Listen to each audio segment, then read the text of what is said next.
Andy Kaufman was perfect for professional wrestling because that was his stick.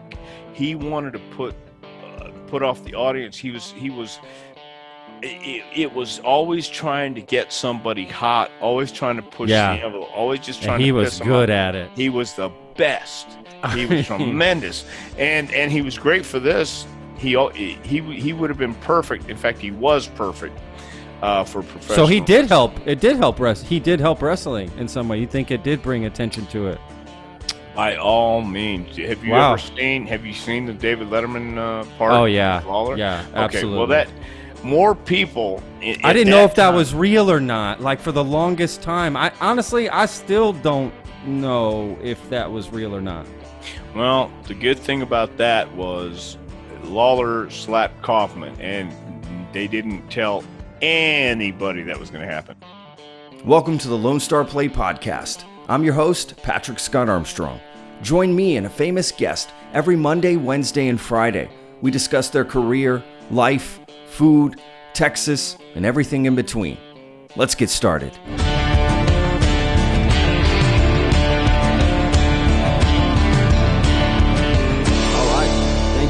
Welcome to another episode. Before we get to the interview, just want to talk to you briefly about who we're interviewing. So we got Tom Prichard on the show. He is a wrestling coach, wrestling champion, wrestler, award-winning wrestler.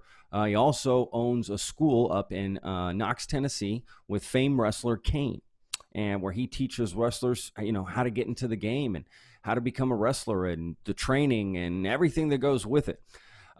Amazing guy. Had an amazing conversation with him about wrestling. I don't know really much about wrestling. If y'all remember, we had Mark Henry on early in the podcast, a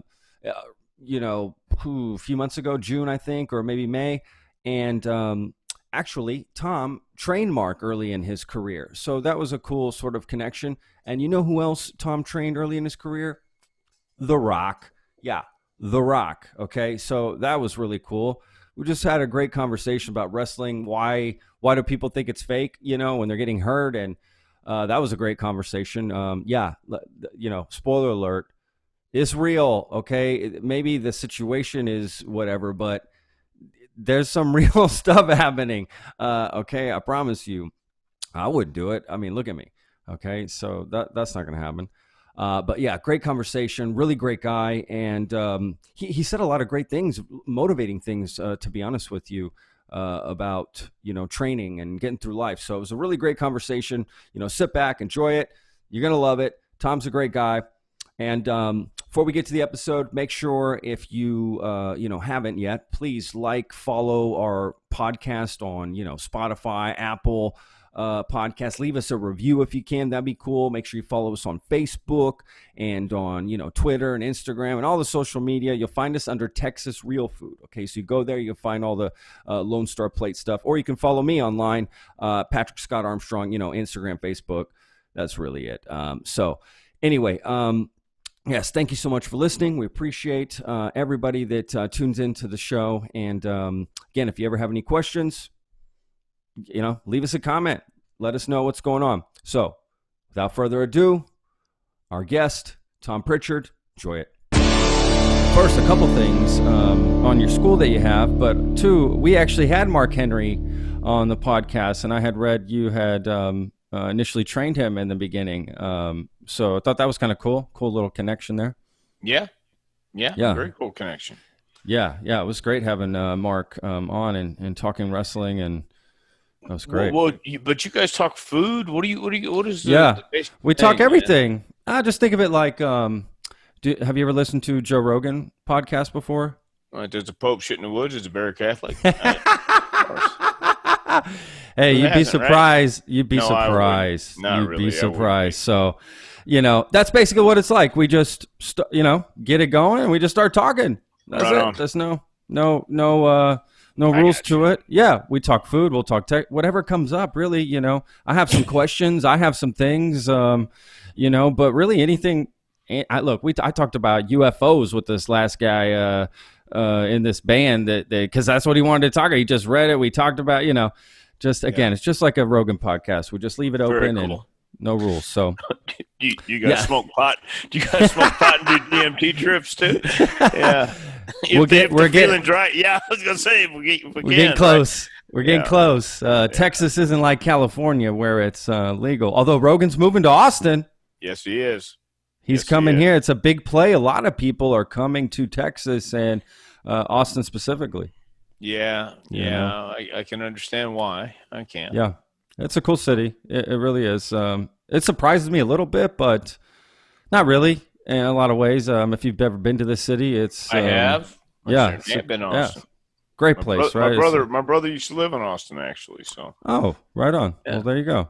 Yeah. How was it living up in Tennessee, up in Knoxville? Well, the thing is, I've been here before, but we moved back from Tampa. You know, when I had a temporary leave of service or whatever, when I got fired, because our daughter was going to University of Tennessee. But I like Knoxville, man. It's pretty cool. It's laid back. It's exactly what I need in my life. So it's great. Does it fit the fit the school and everything you're trying to do there? Is it you feel like this is a great place for it? Center of the country, sort of too? Well, are we rolling? Yeah, we're always cool because but it's not live, obviously. No, I didn't. I just didn't want to waste any stories because I can't tell the same story twice. Not the same. Yeah, no. Knoxville is a unique town. It's kind of like Austin has some music and the Keep Austin Weird theme and all that good stuff. And Knoxville's kind of the same thing. It's a good place for wrestling fans or wrestling fans with an R as well. You know, man, I was here years ago. We had Smoky Mountain Wrestling back in the 80s, and that was a big thing before everything just crashed and everybody went to New York. But yeah, it's kind of a good place for wrestling and all that good stuff because you have people coming out from the hills and they still want to believe and they still want to see guys fight and still want to have all the good times that go with it. But the only problem is it's not like it used to be. So as the younger generation comes up, they're not as into the old school as we were. But for our wrestling school, we teach the basics and fundamentals because that never really goes out of style for anything, I think. Sure. Yeah, that makes sense. That makes sense. I find it fascinating, this school that you have. I have to confess, I don't watch a lot of wrestling at all. I used to in the 80s, like, Hulk Hogan, and, I was all into that as a kid. I mean, big time for sure. I just don't watch sports anymore, but, I'm still fascinated by this sport because, of course, you just see, the athleticism that goes on. How do you feel? The first thought that came to me when I saw that I was going to have to interview you and, I started researching you and I got all excited about it. And I thought, my first question is, how do you respond to people that think that wrestling is somehow fake or something, right? Like, this is the most ridiculous thing I ever heard if you just see a video of these people and what they do. Well, I think they mistake fake and predetermined. The bumps are real. What we do in the ring is real. We're not actually going out to kill each other or anything like that. But you can get injured. There is a method to our madness. It is learning how to fall right. It is learning how to apply the holds right. It is learning how to do simulated combat. We make no bones about it. But anybody who's ever had the opportunity to be in a wrestling ring understands, well, what you mean when you say fake. Is it predetermined? Of course. But is it hard work to make it look as best as you can and get people lost in the action and lost in what we're doing? And that's the key part of it. And that's the element we're looking to do, is have guys go out, and it's like going to a movie, or it's like going to a live performance. You have four sides and you're doing it live, and you don't get a chance. If you mess up, people are going to go, gotcha. So while you say it's fake, I was born in El Paso, and then we moved to Houston, and in the 1960s, wrestling certainly came from the carnivals and the circuses and things like that. But what you had was a group a group of guys, especially in Texas. Again, we have a bunch of rednecks and good old boys and like to get drunk and who knows what a real fight looks like and knows what a real fight Yeah. feels like. Yeah. So when you had guys like the Funk family in West Texas and Johnny Valentine and Wahoo McDaniel in East Texas, and you had these kind of people coming to your towns like El Paso or Abilene, Lubbock, Odessa, wherever it may be, you had guys who would go out there in the 1960s and even in the 70s and 80s who would do their best to convince everyone who's watching that what they were doing was legitimate and on the up and up. That would mean you would see the welts, the chops, somebody throw a chop, you would see the welts on the body. You would see somebody punch another guy in the eye for real, just to make everybody to convince everybody it was real. And that was fascinating to me. That was the insanity of it. But you had guys like Terry Funk, Dory Funk Sr., Dory Funk Jr., Iron Mike DiBiase, all these guys who would go out there. And back then, it's been a work since day one, and everybody knew it was cooperation, not competition. Until you got some of these guys who took it way serious and was going to show everybody, hey, this is for real, and we would hit each other in the eye, or you would make sure the welts came up just to show everybody, hey, this isn't fake. But it's the premise that they had to come from. It was a different culture. It was a different lifestyle. It was a different world, whole different world back then.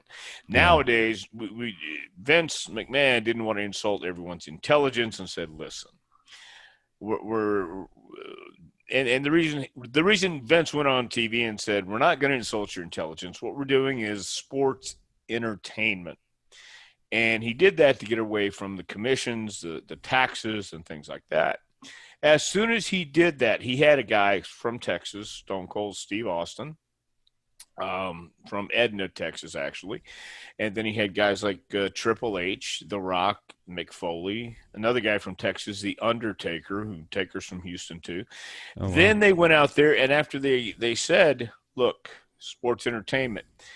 Well, then they went out there again and just beat the hell out of each other to prove that what we're doing in the ring isn't so easy, and not just anybody can do it. There is talent behind it, and there is a method to the way we do it. Again, we're not trying to kill each other. We're going out there. We're giving you a hell of a show, a hell of a match, and that's what we do when we teach. That's what I do when I teach. Explain to everybody. You have to come from a premise of, do you believe this? Because if it looks good, you'll see it. If it sounds good, you'll hear it. If it's marketed right, you'll buy it. But if it's real, you will feel it. And so will everybody else. And there's a lot of guys in the business today who don't feel it and don't understand it. And that's why we're in the condition we're in with the business, because so many guys could just get a ring, buy a ring, put it up anywhere in their backyard, in a civic center, in a National Guard Army, go out and have a show with play wrestlers and go out and pretend. And there's a difference between the pros and the guys who go out and play. So 100%. Yeah. I mean, it's like street ball, right? Versus like the pros. I get it. Yeah. 100%. I mean, there's a lot of people love to play, pro basketball, work in the NBA or NFL, but it takes years and it takes a lot of practice, and same thing with professional wrestling.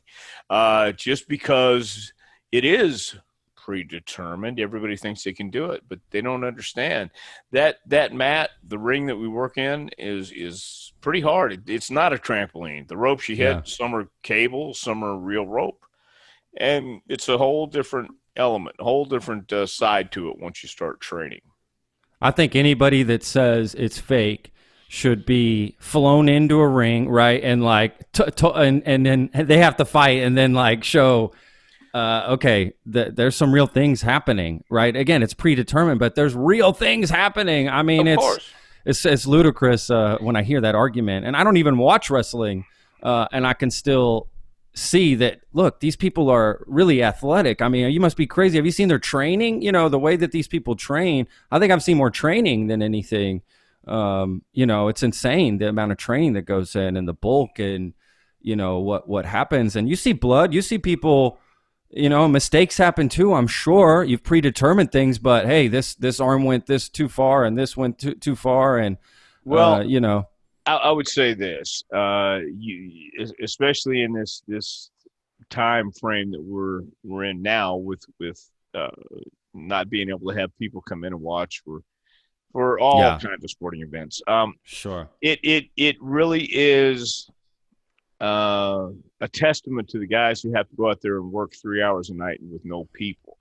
But you also have to you look at some of the stuff that's out there today, and it is so horribly done. It's terribly done. There's a show on TNT right now called AEW, All Elite Wrestling, and it's a bunch of guys who have got together, and one guy is Chris Jericho, who's a superstar in WWE. He's been around forever and ever. But Cody Rhodes, Dustin Rhodes, you have some pros there. Then you have guys who don't look like wrestlers, who just want to play wrestler, and they actually are in this organization. So you look at that, some of the stuff they do, and it doesn't suspend your belief. It's as hokey and as phony as it could look and be.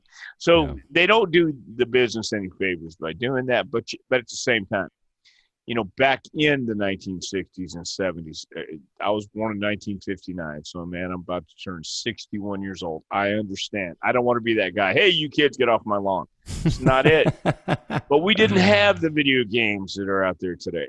And we didn't have the opportunities. We had 3 channels. And the reason we watched wrestling, because it was on Saturday afternoon or Sunday morning, and then you had Meet the Press and Face the Nation. No! At 10 years old, you don't want to watch Meet the Press and Face the Nation. You want to watch Terry Funk and, the Infernos wrestle in a match and do crazy, goofy stuff. And that's what we did. Nowadays, there's so many things that vie for your attention, and so many things that people are distracted by. And professional wrestling, is not in an up period right now. We understand that, but you need characters, you need stars, you need people that draw your attention, and guys like The Rock, guys like Stone Cold Steve Austin. Had that magnetism and had that charisma and had that ability to get a casual fan who didn't know anything about wrestling, but could tell you about a guy who trash talk and be entertaining. That was and always has been the key to wrestling: be entertaining, draw people to watch you. That story, right? The backstory and the characters that get created, and it becomes this. This sort of like Shakespearean, right? This thing happening. I love it. That actually draws me into it more so maybe than, at least when I did watch it back in those days. That's what drew me into it more than the actual fighting, even sometimes. Well, exactly. I mean, that when you were watching during the Hogan era, it was say your prayers, take your vitamins, and all that stuff. Right, wrong, or indifferent, man. Sure. I get it and I understand it. And Vince, my God, you can't fault him, because he found the marketing. He found a way that it used to be blood and guts, and I'm going to come out and get you, and it was for a title, and it was for personal reasons, and you flatten my tires and cause me to be late and cause me to leave this match or lose this match, whatever. And then it became a cartoon, and you can't knock success. I mean, 93,000 people in the Superdome with Andre the Giant versus Hulk Hogan. That's the name of the game, is making money. And Vince found a way to do that. And you had people who never would be caught dead at a wrestling match. Are you kidding me? That wrestling, that phony crap. But yet they might watch it and be closet wrestling fans. And but it is pretty primal. It is pretty basic, and it is one of those entertainment genres that if you get guys who understand how to tell the story, and you're right, it's very Shakespearean, very primal in the fact that wrestling's as old as life it is, life itself. I mean, we all hand-to-hand combat was part of our basic nature.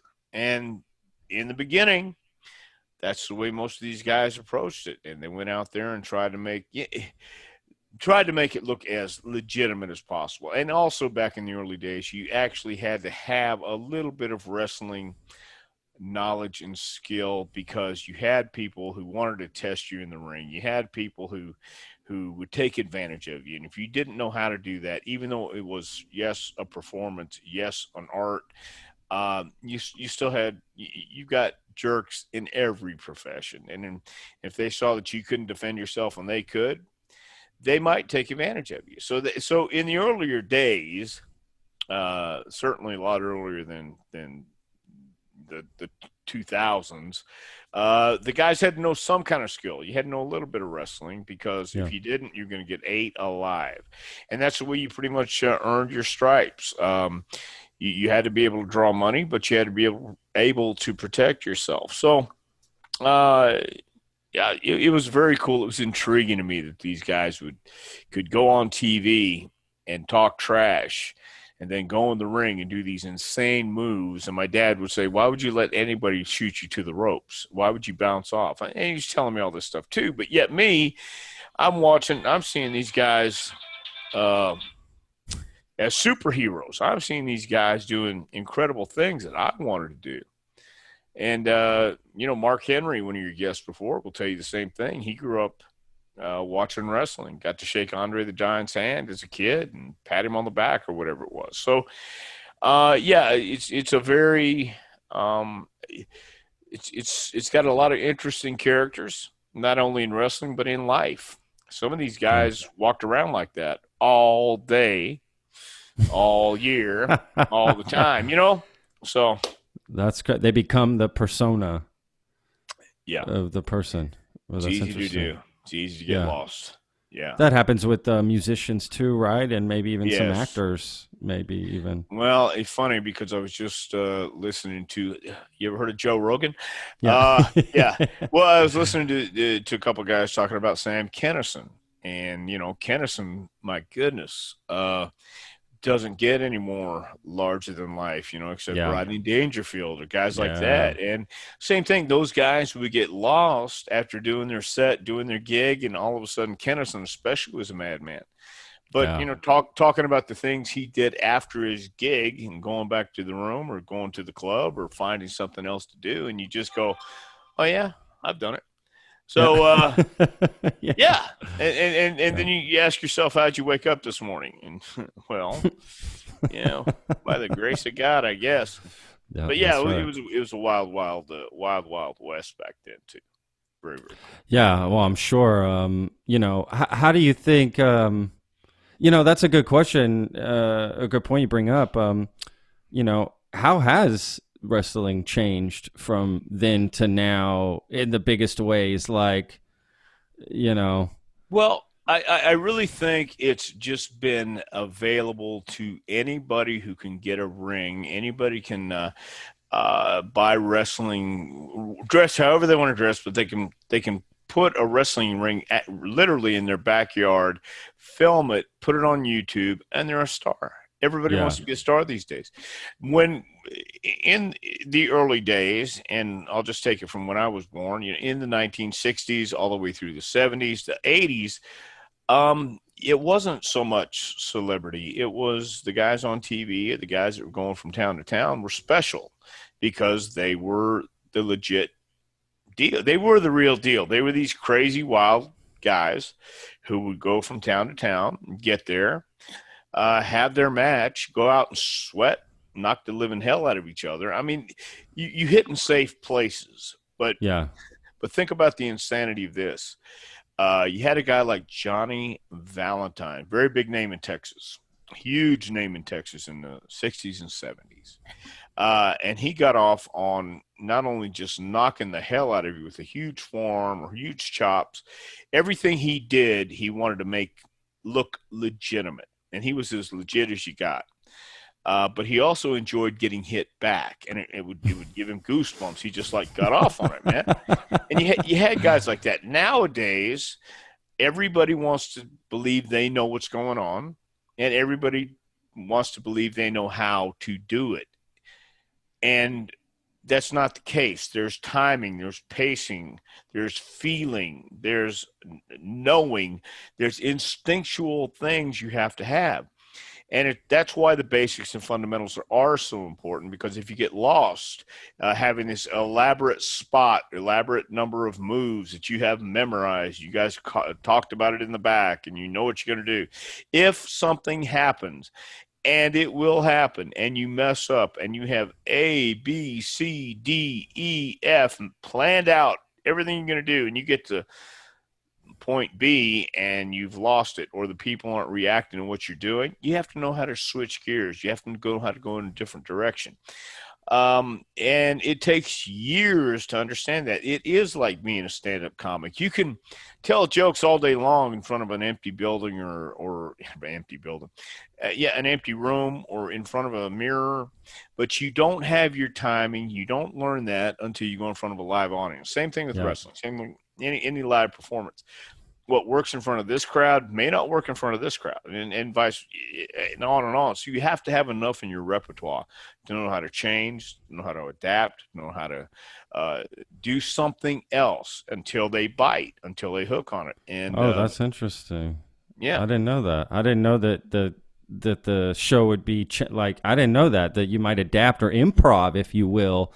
Hey, they're not. Yeah, that's crazy. I didn't know that. I thought, okay, this is the moves, and we're just going, right? We're just going to take it to the end. See, that's it. Here's the thing. I love that. I love hearing that. That's really cool.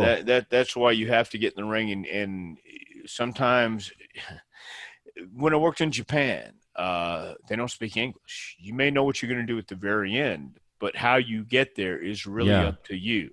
So how do you call the moves? How do you read the guy's body language if he can't speak English or I can't speak Japanese? So you have to know enough body language. If I shoot him off the ropes, I have to know if he's going to come off with a tackle or if I'm going to jump up and leapfrog it. Yeah. Or if I'm going to give him a clothesline or what I'm going to do. So he has to be prepared for that, and I have to be prepared for what I'm going to do, and vice versa. So there's a lot of elements that are involved there and a lot of things that people don't think about. Say, oh, it's all fake. Let's just go out and do this, this, this, and this. Well, what happens if you go out and do this and you get hurt and you got to still go 15 minutes on TV?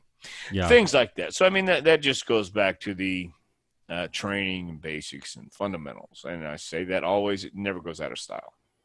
I mean, that makes sense, right? You know, it's almost like hearing, you know, there's some famous actors that I've heard them say, like, you know, look, the best way to actually improv on set as your character, right, in a scene or whatever, is to actually be the most prepared. Yeah. You know, I know everything in and out about my character, the lines, your lines, right? This guy's lines, everything.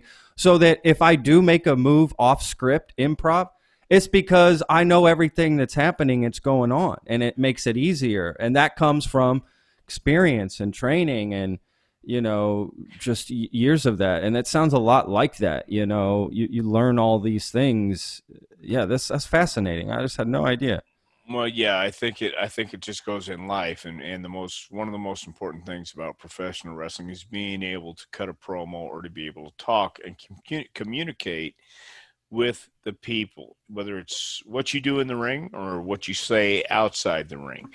And I think it does hold true with actors, comedians, stand-up, whatever line of performing you're doing. I think there is a certain amount of improv and realism and authenticity that you have to portray, and it may not be what's written down on that piece of paper at the time, and it may be something that comes from your own mind just in the moment, and it might be a lot better. And same thing with I agree, professional wrestling, and I think that's a huge thing that's missing from our business today, because so many guys think it's one thing when it's actually totally different. Yeah, that makes sense. What is the, you know, I'm curious, because you said earlier there's this other program like on TNT, and then you've got WWE, you've got WWF. I don't even know if that still exists. I don't even know all the different, places you can wrestle. So when someone comes to your school, what is their like end goal in mind? Are they thinking they want to get on WWE on TV, or what is their end goal? Well, the majority of people that want to go to wrestling school certainly want to be a big wrestling star. They want to be The So, Rock, right? Like sure, that's their okay. of That makes course, sense. That makes yeah, sense. makes perfect sense. But here's the thing: The Rock worked his ass off. The Rock went did everything you do. I mean, do you know why the rain dance works? It's because they don't stop dancing until it starts raining. In other words, you don't stop until you get what you want. And Yeah. a lot of people don't understand that. A lot of people, when we talk about and say the words sacrifice, dedication, perseverance, they're just words. You don't understand. We train from 6 to 10. So that's a long time. That's Monday through Friday. And that's every night. So 10 o'clock, you're going to be sweating. You want to go home, take a shower, go up. Then you have to get up at 3 or 4 o'clock in the morning, whatever your job is, go to work, and then do it again the next day. So people who want to do that and people who really want to do it will find a way to do it.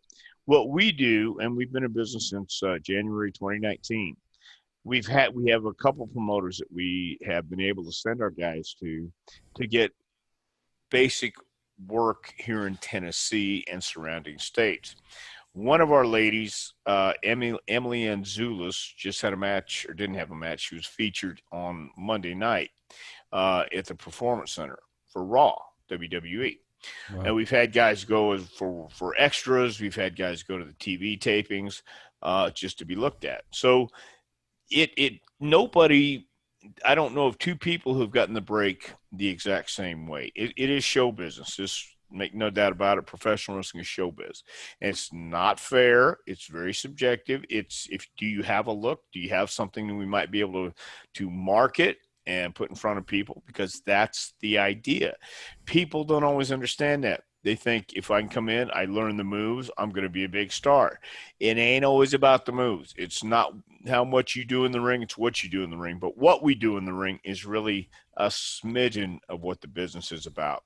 The real work, the real connection is backstage, is learning who you are as a person, as a performer. Can you play the mind games? Do you understand how the mind game is going to be played with you? That's showbiz, man. That's like anybody. Very competitive, can be very petty, can be the stupidest thing in the world, and people get mad, upset, and then it could be a dumb thing that you take a gamble on. If somebody writes a promo for you, and you're going to do battle with somebody else in the ring, you guys have your promo all worked out, and you get in the ring, and this guy goes off script intentionally, on purpose, to throw you off, to see if you can take it, to see if you know how to fight back. Can you battle him? Happens. Wow. As a matter of fact, it happened with The Rock. And Hunter Helmsley went off script, and he did it intentionally. And Rock was hot and came back and said, I'm doing what I'm supposed to do, and he's taking it a whole different direction. And somebody told him, okay, he's getting his ass chewed out right now, but if you're confident enough in what you can say, have enough in your repertoire, have enough to pull out when he says this, and you go back and forth and you guys battle and you play off each other, if it's entertaining, if it draws, then go for it. That's the same thing we just talked about movies. If you have a script, but yet you're feeling this and you go with it and you keep filming and it's better than what's written on the page, by all means. And people they say they want to do this. But do you really want to come in to a sweat box and bump, fall down on purpose, learn how to do these things? Yes, we teach you correctly. But at the same time, if you've never taken bumps, if you've never fallen down, know how to do a break fall or know how to do a roll, you're going to feel it. And the difference between the ones who feel it and keep coming back and doing it, and the ones who feel it and, oh, my back hurts, and, oh, I can't do it today, but I'll do it tomorrow. And then the next day they do the same thing. Oh, my back's just not right yet. Well, that is the difference. The difference is those are the ones who really, the ones Yeah. who keep getting in or really love it. And if you don't love professional wrestling, you don't love the performance part of it, as well as the traveling, traveling 5 hours sometimes for not a whole lot of money, but for the experience, for the chance to network, for the opportunity to build that road you're on and get some uh, connections and get people who will see you and want to Yeah. book you and have you on their show. That's that's the part that a lot of people don't The understand. grind, right? It's the Grind, grind. The grind. yeah, Can't yeah. yeah. Can't forget that. Playing some of these. Again, I love live stand up, man. They used to have side splitters here, and they had side splitters in Tampa. And my wife and I would go watch these guys, man. And they're it's the same thing with wrestling. They're playing this club for a week and that club for a week, and Yeah. you're going around. And the same thing, guys in wrestling had to figure out.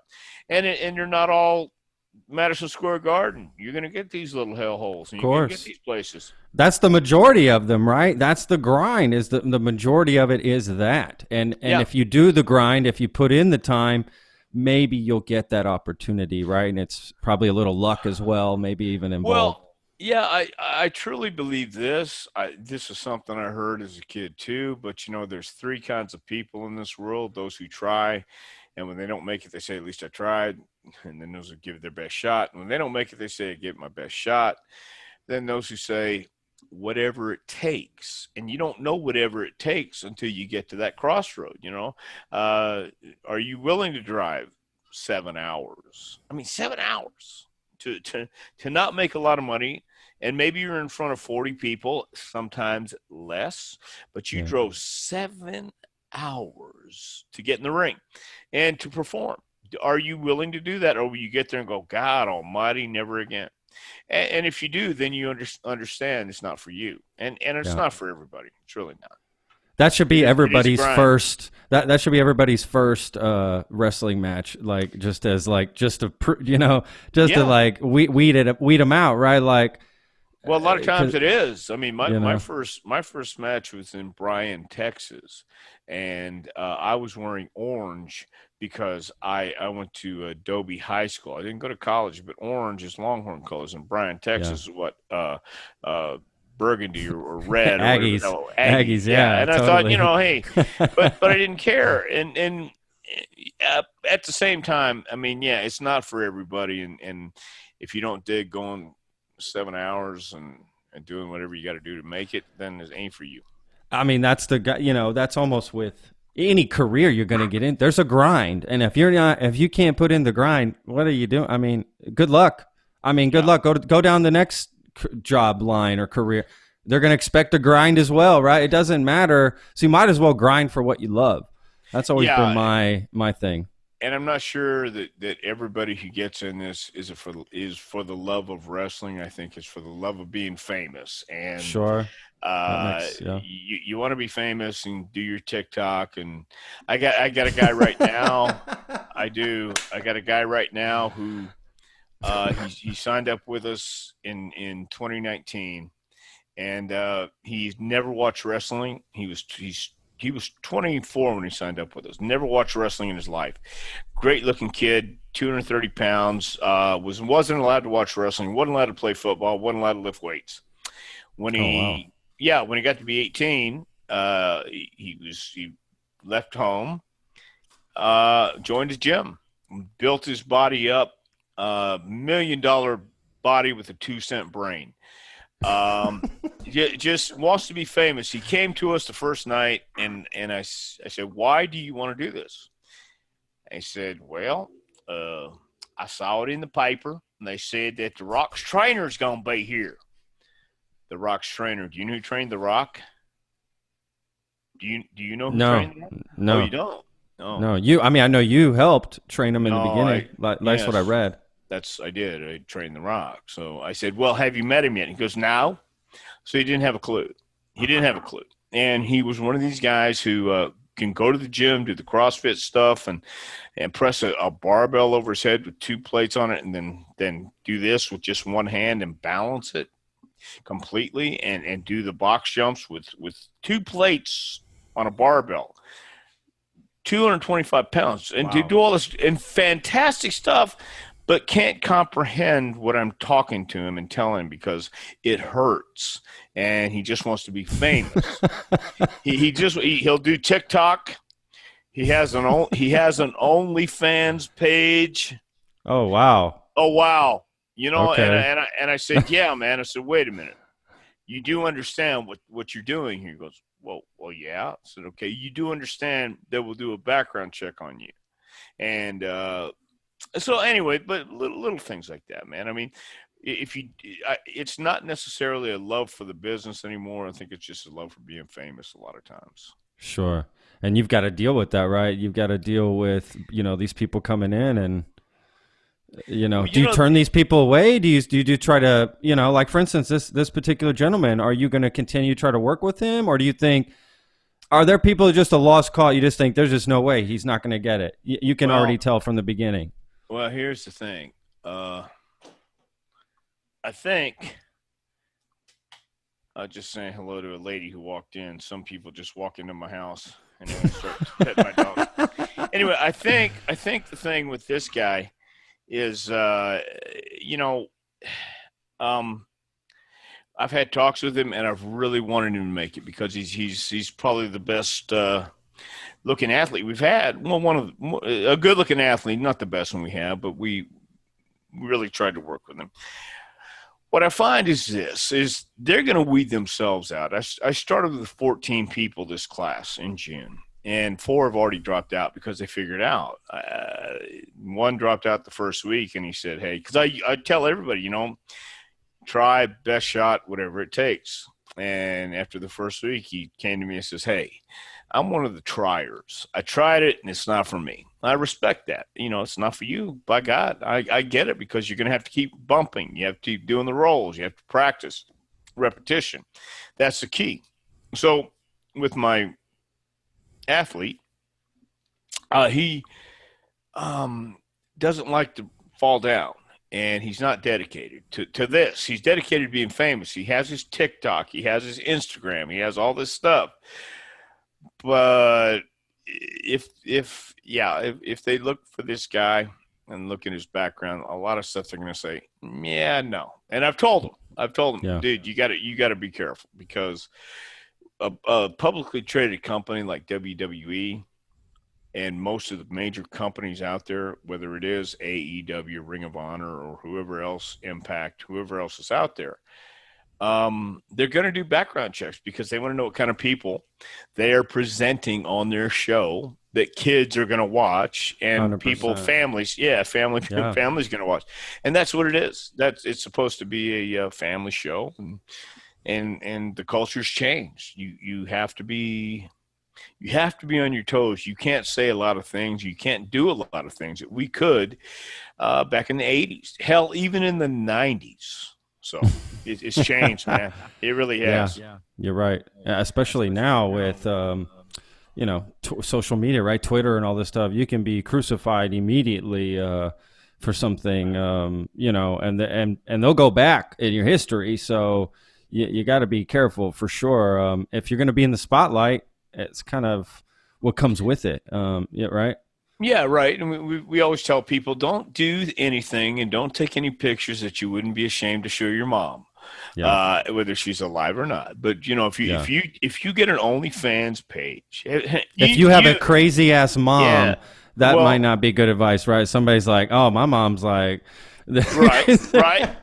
True, but then we explain it. We explain it that not everybody lives and subscribes to that part of life. No, for sure. I mean, I'm kidding. Yeah. I'm kidding. No, I know what you're saying. No. But it's true, man, because you're right. I mean, my mom was one of those people who was just out of her mind and wouldn't know what we were doing anyway. But I get that. But this day and age, we stress that. And not everybody's going to be a big star. Not everybody's going to go to a major company. But we do what we can to help them live their dream as best as they can, because there are what we call independent wrestling shows out there. And we try to make sure that the independent shows that we send them to or know the guys who are running the show and know that they are at least upstanding people for today's standards and for professional wrestling standards. So, Yeah. yeah, it's crazy, but it is what it is. And back in the old days, we used to be able to do a lot of stuff that, oh my God, thank God there were no phones back then or cameras and stuff, right?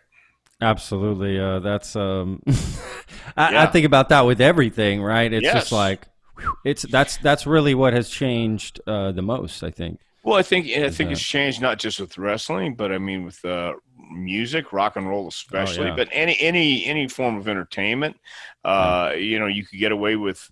I was reading something not too long ago about you can't have a band like The Doors or AC/DC or the Rolling Stones in their heyday, Aerosmith. I mean, some of these guys who were rocking and partying hard. Nirvana. They might have been the last ones, right? That kind of just pushed the envelope there. That was the charm. That was the ambiance. That was just romanticized everything they did. And, even I don't know if you kept up with the Johnny Depp trial recently with Amber Heard.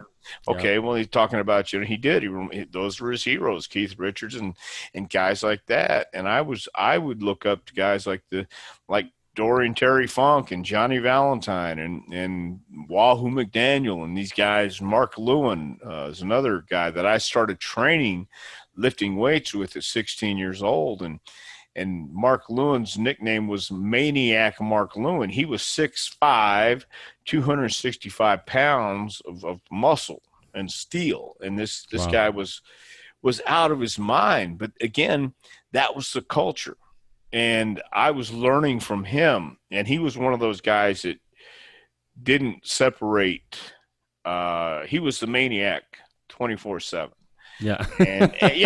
But you can't do that these days. You can't. He's 78 years old today, lives up in the Northwest, and is still squatting 250 pounds. Holy cow. Yeah, he's one of those freaks. He's one of those guys, and he still lives by his code that he's lived by and lived with his whole life. So, wow, that's. I mean, it's funny because I would be the absolute most pathetic wrestler if I was ever thrown in a ring. I mean, it would just be ridiculous. But you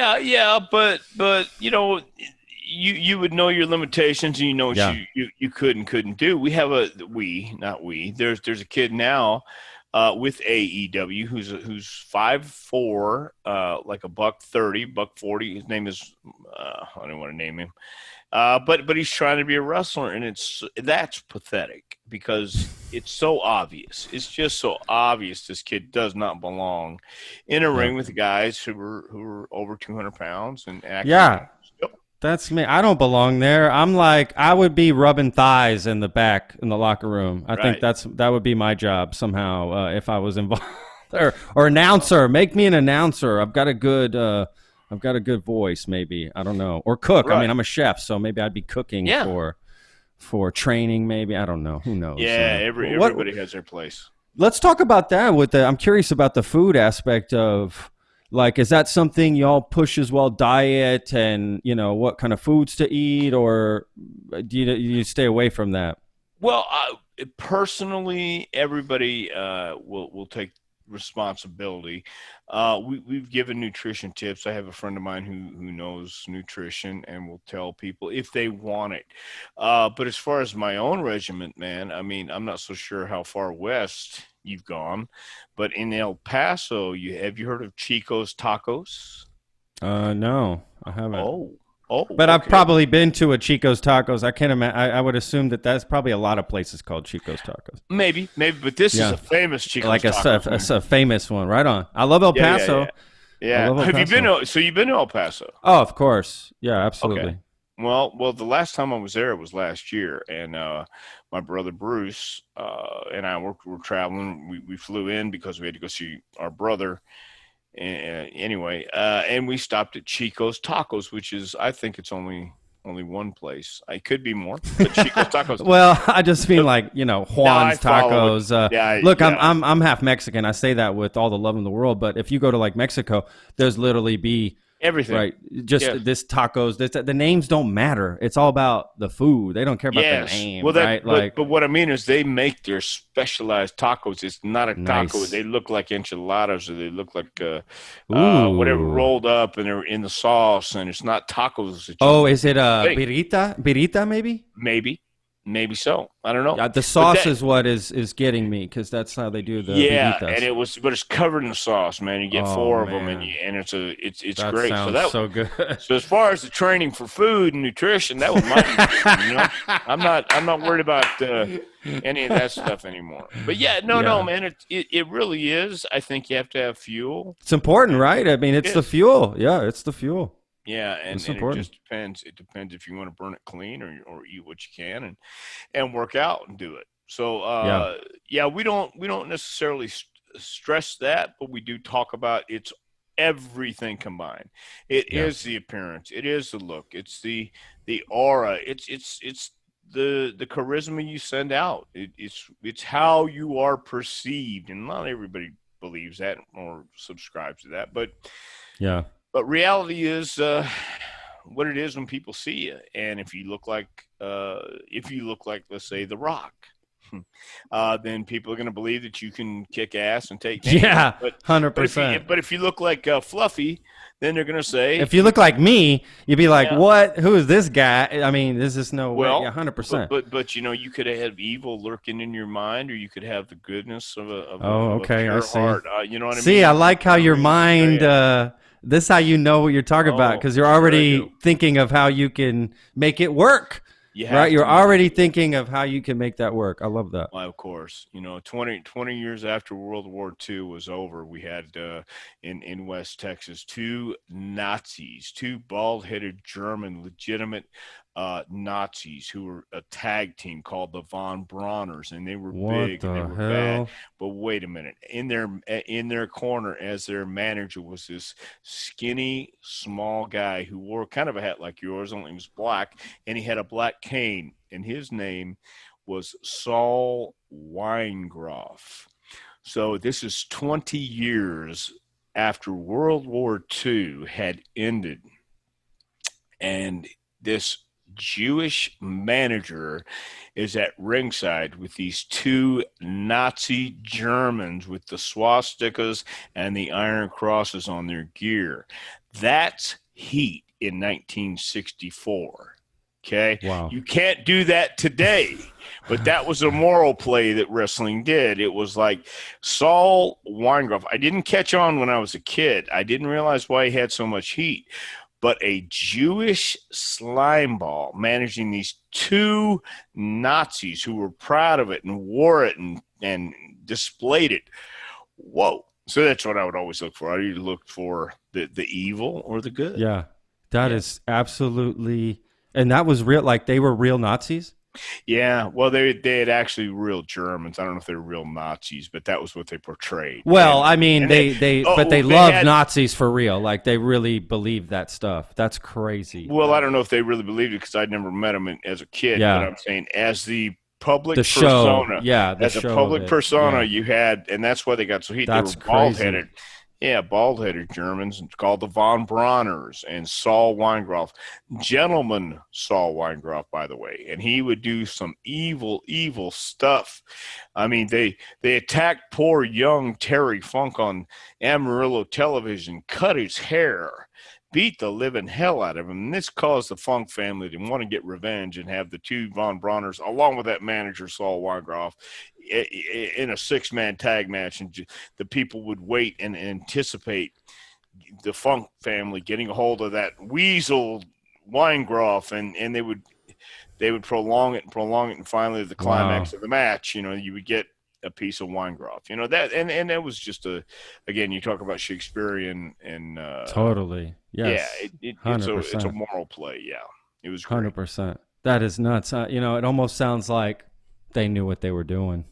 Yeah, those You guys knew know, what they were doing. right? That They sounds sure like did. they really knew they knew what buttons to push, and they knew what they were doing, and they knew it would draw a crowd, and that's And kind of smart in a way. yeah, the problem we're finding today is you have to be so PC, and Yeah. you can't do a lot of that stuff these days in Yeah. wrestling or stand up or movies or any of this thing, because somebody's going to get offended and somebody's Sure. going to not Sure. like you. But Yeah. wrestling has always been, I think, will always have a place for moral plays and something for people to hang their hat on if we get any Oh, more superstars. 100%. I'm curious if, like, I know people come in and want to be a star and be famous, and that do people come in though with the expectation of, like, I want to be an actor, but I'm trying to get my way through wrestling, right? Are they that upfront about it? Uh, Not necessarily in that way that I want to be an actor. They understand there's a certain amount of reacting, and acting, I think, plays a huge part of that, no doubt. Yeah. But you have to react in wrestling, and it has to look spontaneous, and it has to look real, and it has to be believable, and you have to be authentic. And authenticity, what I mean is, if you, I have every example in the world I've experienced in over 40 years. Over 40 years of wrestling. I have a guy who's training this session who has never been hit, never had a fight.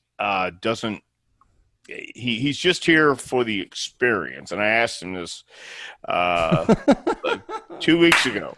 And because he doesn't know how to react when someone locks up with him or pushes him or acts aggressively towards him. He doesn't know what to do. He's never been hit, slapped, anything. And he'll put his hand like, hey, instead of rearing back. And so he came just for the experience. But he hurt his back, and he's been out more than he's really been in the ring.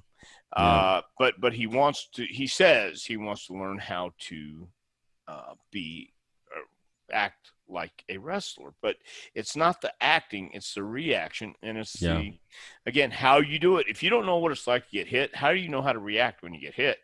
You don't know. But if you watch somebody and you study somebody, and we talk about studying guys like, I'll name names, but I know you won't know them: Dick Murdoch, Terry Funk, Jerry Lawler. Guys, I've heard of Jerry Lawler from Right. Andy Kaufman. Yeah. Yes. Andy Kaufman was perfect for professional wrestling because that was his stick. He wanted to put off the audience. It was always trying to get somebody hot, always trying to push the envelope, always just trying and he to was good at it. He was the best. He was tremendous. And he was great for this. He would have been perfect. In fact, he was perfect for professional. So he did help. It did help He did help wrestling in some way. You think it did bring attention to it?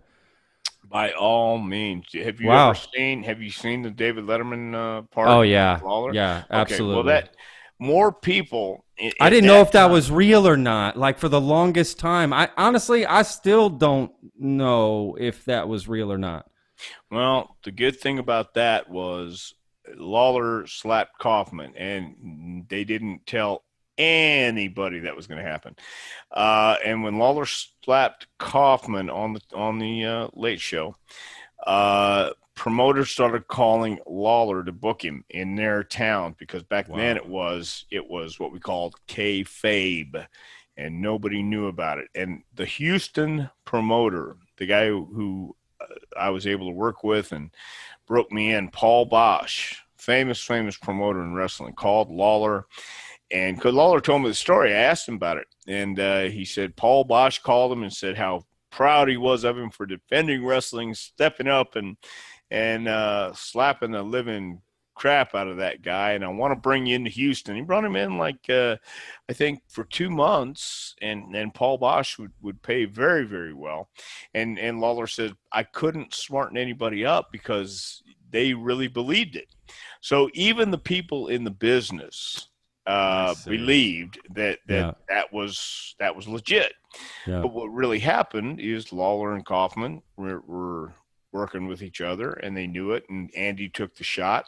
And that's what you did in wrestling. That's what I go back to again, the early days. You would take those shots. You would take what we call the hard way, and somebody would slap you just to show you it's real, and you could, it wasn't phony. He slapped it. It's real. Yeah. I mean, you can see, 100%. It is a real hit. And that was the part where you go, well, that wasn't fake. And that's what people. Exactly. That's where the ambiguity begins right there. Is you're just like, whoa, wait a second. That he really did like beat the living. And then it looked like he really wanted to keep beating him. Right. I mean, it just looks so real.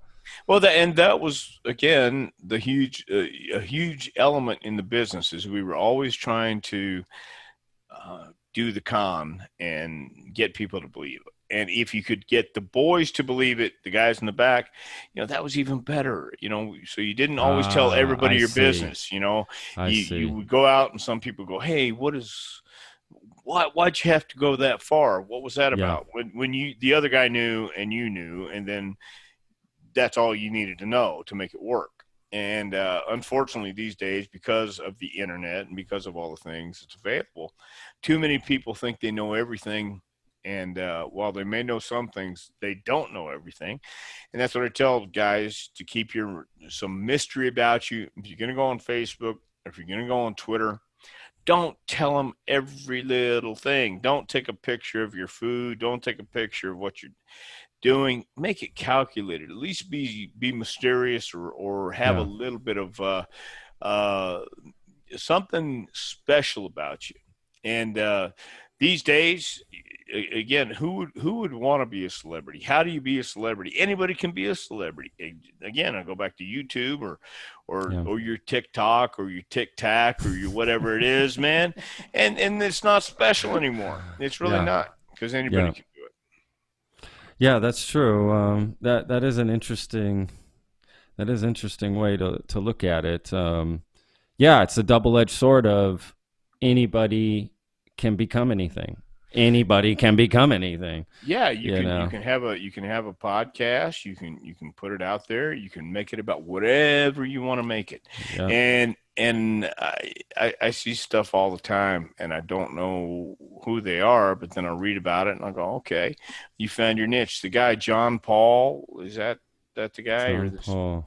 I don't know. Okay, some guy who and the only reason I know him is he challenged anybody to wrestle him. He's a YouTube guy. That's not his name. You're close. I don't. Jake Paul, maybe, Jake or Paul or something. The Paul's right. Paul. Yeah, the Paul's right. Yeah, so I mean, anybody can do that, and they'll get known for a little while, but then they'll fade away, and somebody else will come in, and that's cool. I mean, whatever you want to do, but every generation has their thing. And I guess every generation before them go, oh, those kids today, and they don't know. We had the best stuff. Totally. Okay, well, yeah, man. We think it was great. And I have this discussion with a good friend of mine who is close to 80, and he still wants to believe that wrestling should be the way it used to be.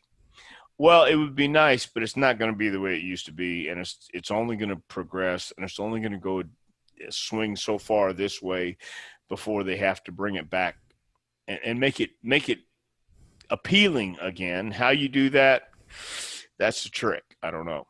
But it's a crazy way of looking at it, that anybody can do it. Not everybody's gonna be great at it, but you'll get your name out there for doing crazy stunts and doing stupid stuff like jumping off a building or jumping off the balcony of a mall. They had that too. And we just have to keep moving on. The one thing, though, I will say, the basics and fundamentals never go out of style if you want to do this stuff, man. So it's all good. That's right. Yeah. That's wow. I mean, I agree with all that. Well, Tom, how do people? Let's talk just briefly a little bit about the details of how people can connect with you online, the school online, websites, that sort of thing. Well, once again, we've been in business. We just started, and it's Glenn Jacobs. You've heard of Glenn Jacobs? No. Kane. Thank you. Yeah, Glenn Jacobs and I are partners in the Jacobs-Prichard Wrestling Academy. That's Our awesome. website, we have a website called jpwrestlingacademy.com with all our information on it, man. You can apply. You can look at the pictures, see who we've had people come visit the school. Sheamus, Mark Henry's come visited. Oh, wow. The Nice. Undertaker, has come by. I'm trying to think of who else. We've had a bunch of guys stop by, just pop in to see the school. And again, we've had guys that have gone on and are wrestling for AEW, wrestling for WWE. And it's a great opportunity. We're on Twitter. We're on all social media. But jpwrestlingacademy.com has all the information on it. I have a book, by the way. And you can find my book on Amazon.com. Just type in Dr. Tom Prichard's book. It's a curriculum from 1-year guide for professional wrestling. But we've been doing this now about a year and a half. The COVID slowed everybody down, but we don't plan on stopping anytime soon. We're finishing up this session. We have one more session in 2020. It's going to last through October 20th, excuse me. And then we're going to just do some individual classes the rest of this year and see where 2020 takes us, man. So, but it's been very cool, and I'm looking forward to a normal year, whatever that is from now on, no matter how long it takes. Yeah, no kidding. I think we're all ready for that normal, or whatever that is. Whatever that is. Yeah, that's right. Yeah. Again, thank you so much for your time, Tom. I'm gonna leave you with this one last thought, because I had this idea. Well, something came to me while I was researching all of this that I didn't see, and I know these things have become popular over the years. Are these like, they do these like Comic-Con things, right? Have you heard of those things where? We've done one or two of them. Yeah. I was gonna ask, are there any like wrestling cons, something like that? Oh my goodness. Once again, does the Pope shit in the woods? Is the bear Catholic? Yes, of course they are. Oh, I didn't know that. Many. Yeah. No,